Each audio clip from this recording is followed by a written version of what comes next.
This did not reveal Marco Silva to be the tactical mastermind Farhad Moshiri still hopes he is, but it was a start. Everton chief Silva badly needed this result after 3 defeats on the spin left him under pressure. Gylfi Sigurdsson scored twice to lift the pressure on Everton manager Marco Silva, and much to his and owner Moshiri's relief, the Portuguese got it thanks to Gylfi Sigurdsson's double and a late Dominic Calvert-Lewin strike. Toffees supremo Moshiri has publicly backed his manager during a winter of discontent, not wanting to sack yet another manager. The Iranian billionaire has already been through Roberto Martinez, Ronald Koeman and Sam Allardyce since buying the club in 2016. And it was only on Friday that he came to a compensation agreement with Watford to the tune of £4 million for Silva's services. Gylfi Sigurdsson slotted ball into the corner of the net after an assist from Seamus Coleman. A fourth defeat on the trot ahead of the Merseyside derby could have seen fan pressure force his hand. But Sigurdsson's timely intervention took Everton into the top half and the heat off his manager. Silva had had 17 days to stew over consecutive defeats to Wolves, Man City and, most humiliatingly given his connections with the club, Watford. The former Hull boss made 5 alterations to the side that loss at Vicarage Road. Everton ace Dominic Calvert-Lewin made it 3-0 in the dying stages of stoppage time. Those include handing centre-back Phil Jagielka, 36, only his 3rd appearance of the season, having managed just 54 minutes of action this term. Neil Warnock also rang the changes after Friday night's 5-1 battering at home to Watford, but there was no sign of star midfielder Victor Camarasa again. The Spaniard has been training for the last 10 days after recovering from a calf strain, yet his own doctors have declared him not ready for action, much to Warnock's frustration.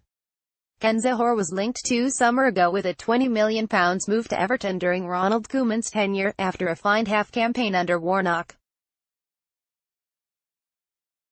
Gylfi Sigurdsson doubled his tally in the 66th minute of the crunch clash, yet this was his first league start since September, showing how far his stock has fallen, and the Dane was keen to make up for lost time. He created Cardiff's best opportunity of the first 45 as he fired a ball across the 6-yard area. But just as Nathaniel Mendes-Long was ready to tap home, Lucas Digne cleared at the last moment. Some pundits tipped Cardiff to beat Derby's 11-point record for the worst Premier League season ever before a ball was kicked. Everton boss Marco Silva had to prove himself to Toffees owner Farhad Moshiri. Warnock loves reminding people of that fact, with his side up to 25 points already. But after back-to-back wins over Bournemouth and Southampton, his side is worryingly looking like a championship outfit punching above its weight again. They struggled to carve out any chances against an Everton side low on confidence. And with 4 minutes to the interval, Sigurdsson made them pay.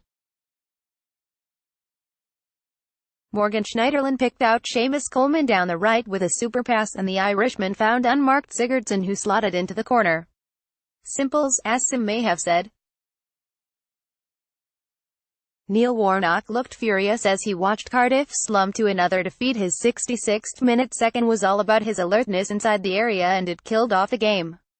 Bernard, who had come off for the injured Richarlison, had a cross pushed out by Neil Etheridge, and Sigurdsson tucked away the rebound for his 11th of the season. The ex-Swansea star's £45 million fee was exorbitant, but he is still a class act in this division, as Cardiff fans only too well. It was the Icelander who netted the only goal of the game when Everton won the reverse fixture in November. Wizkid Calvert-Lewin rubbed salt in the host's wounds by curling home in injury time.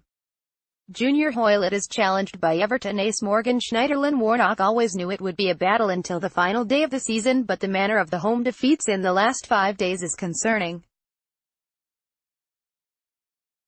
His side did not have a shot on target here, and the 70-year-old will have to be at his inspirational best ahead of Wolves away at the weekend. As for Silva, the heat is off him, momentarily. But he still has much to prove, and a bad result against Everton's arch-rivals on Sunday will see the pressure quickly return. Cardiff striker Kenneth Zohore sends